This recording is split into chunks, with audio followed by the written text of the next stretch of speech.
Oh boy, a failure. Now let's be a little fair to the poor guy. We can't all sell 75 million units. Sales be damned. This thing is awesome. Released in 2012 in North America and Europe. Almost forgot the navy beans for a perfect sandwich.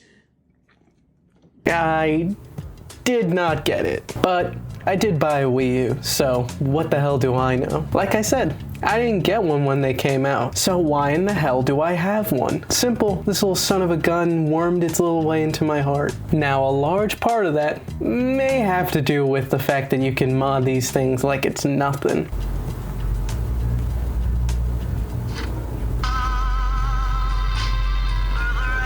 Mate, you don't got yourself a Liverpool Footy Club wallpaper for your PS Vita. I bet this jit cracks birds too, Why did I get this thing? Why now? Why not when this thing actually came out and it actually mattered to own it? Simple, I had a 3DS. Money don't grow on trees. Louis, go easy on the orange juice. That stuff doesn't grow on... Wait, it does. So why is it so damn expensive? I can't just have both of them. But also, I wasn't much of a PlayStation guy back in my younger days. Now that's all different. Trying to play some Gex. Oh yeah, right. That's f***ing Gex. For the PS1.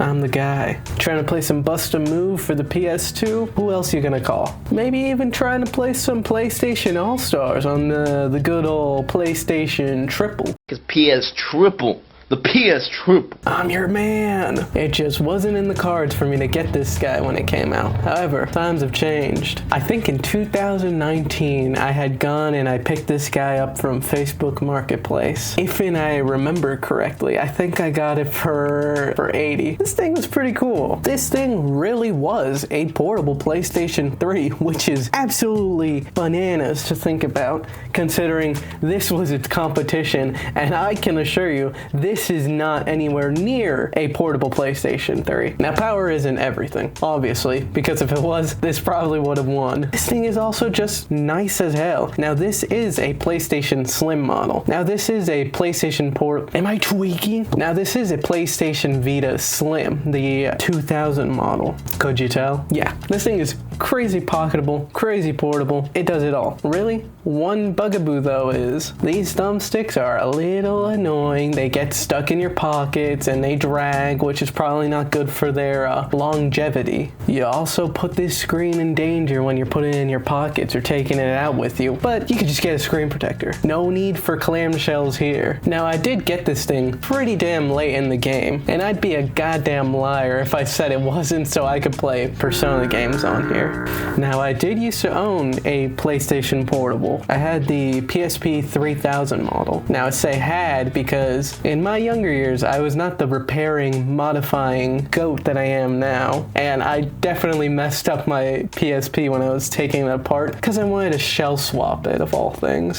And yes, you can guess the color was red, obviously, but why get another PSP when I could go for the Vita? This thing being able to play PS1 and PSP and PS Vita games, no brainer. On top of that, thanks to modifying your system's software, you can play all sorts of games. This was the portable go. It could do PS1, SNES, NES, Game Boy, Game Boy Advance, Game Boy Color. The list probably goes on. I think now you can do Dreamcast and even N64 emulation. That's wild. Now, obviously, to play any of those wackier systems, you gotta have some modded software. And believe it or not, Sony did not release a Liverpool Football Club theme for this.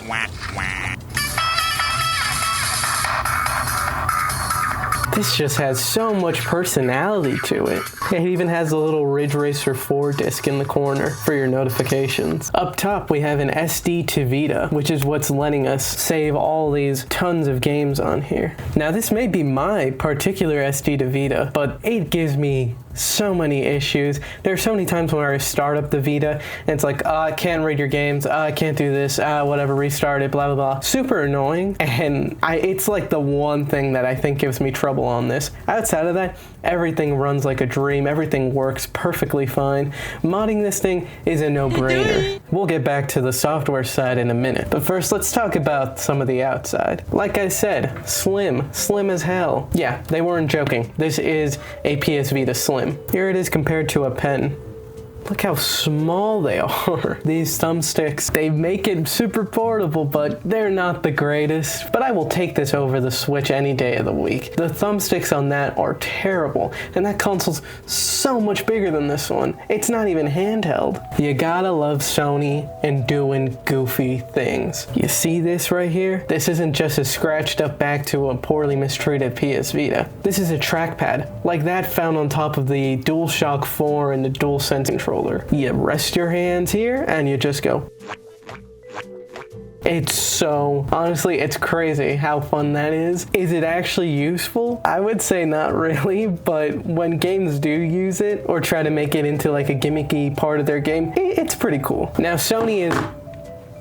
Wait your turn. Now Sony is no stranger to using proprietary ports on their systems and consoles and cameras and phones and laptops and whatever. But this is an exception. Now the original PlayStation Vita, it obviously had its own proprietary charging port. Why? Because it's Sony. Now, unlike this stupid bastard's charging port, this one uses micro USB. Not the greatest USB, but so much better than any proprietary kind. This makes it actually usable out there. Do I carry micro USB with me? No. But is it a little bit easier than having one specific proprietary cable? Absolutely. But you take a couple steps forward, and you take them back sometimes. Now, some of you may know, the original PS Vita actually had an OLED screen, if you can believe that. That is... My city needs me. So as you guys may know, the original Vita had an OLED screen. This one doesn't. Yeah. It's kind of lame, but like, you win some, you lose some. Maybe I'm crazy. I'd much rather micro USB than an OLED screen. That's how goddamn much I hate proprietary cables. You can tell, I'm USB-C's #1 fan. Now, something this does a little bit differently than its predecessor is...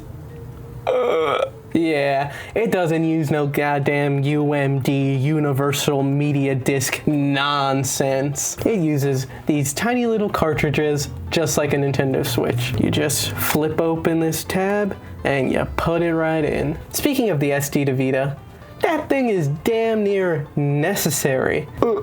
Yeah, say goodbye to Magic Gate. Also say goodbye to using a regular goddamn SD card. This uses its own proprietary memory system. And it was expensive. This is only 16 gigabytes.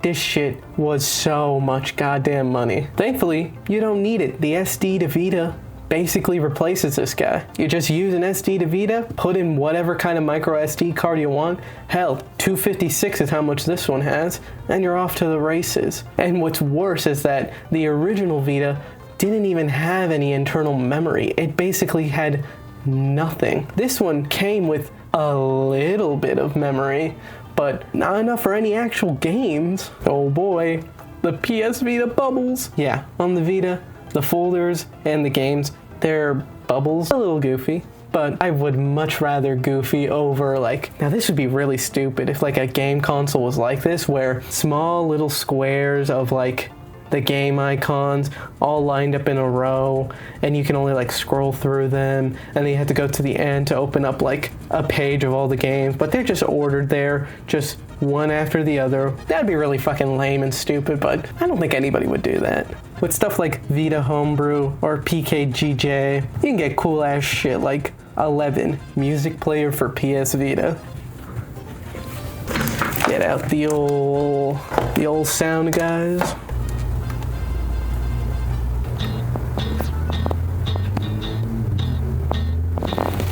Yeah, this thing plays music. It's playing a FLAC right now. Isn't that awesome? And yeah, you can use this to control it.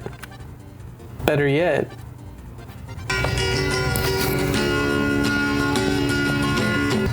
yeah, you can play with the screen off. If they made something like this today, this would be killer. Plays music You can play movies and TV shows. You can play video games. You could even surf the internet with the browser if you wanted to. This thing is sick as hell. Truly a shame this never got as popular as it could have been. But you know, it's Sony. With the homebrew store, you can do cool things. You can do save state editing with Apollo's save tool. You can upscale your games with sharp scale config menu. Want to do some remote play? You don't even gotta use homebrew to do that. Just use the PS3 remote play app. Want to get a little retro? Buddy, do I got the app for you. Interest you in a little round of NES ice hockey?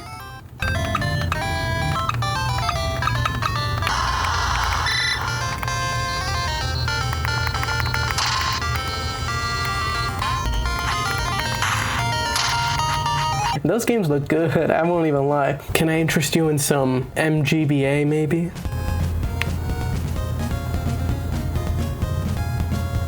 Oh boy, EA! Holy shit. So many options.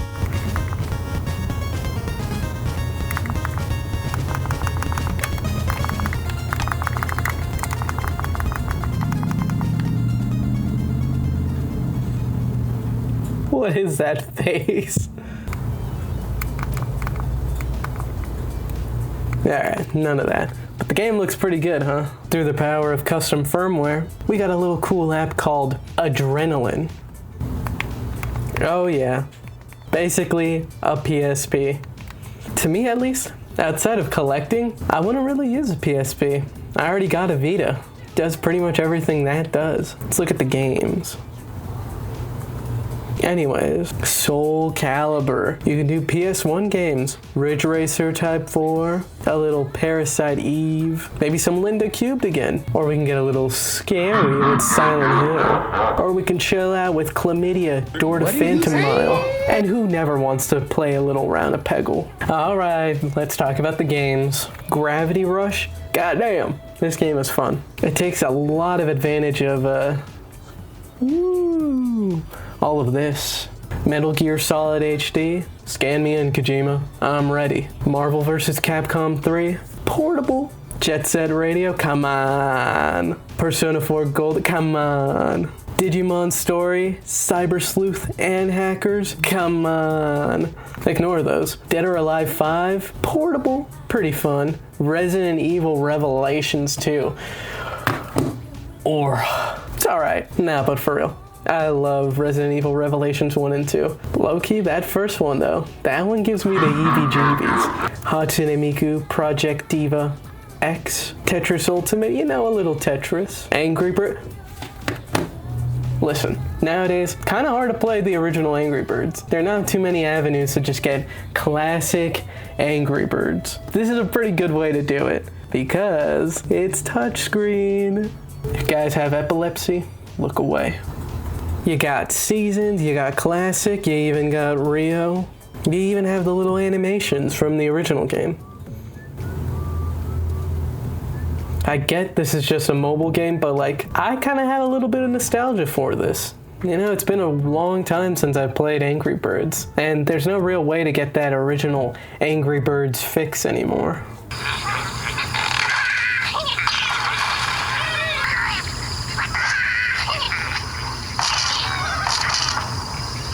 Angry Birds, pretty fun every once in a while. Flappy Bird Vita, homebrew, but you get the point.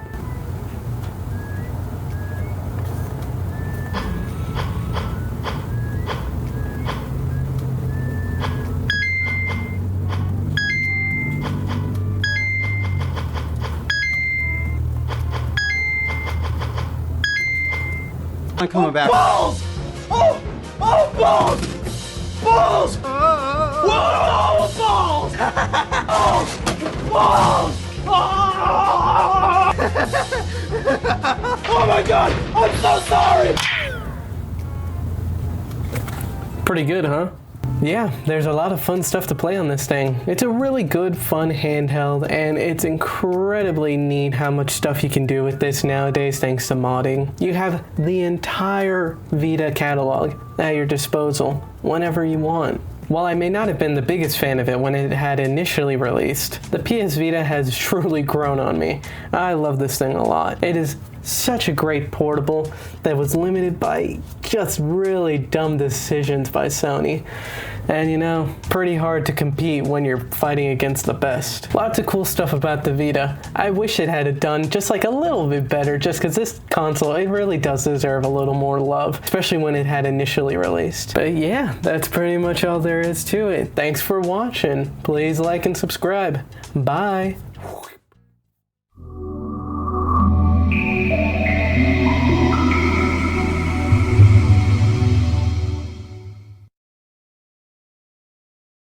People, I know what'll make us feel better.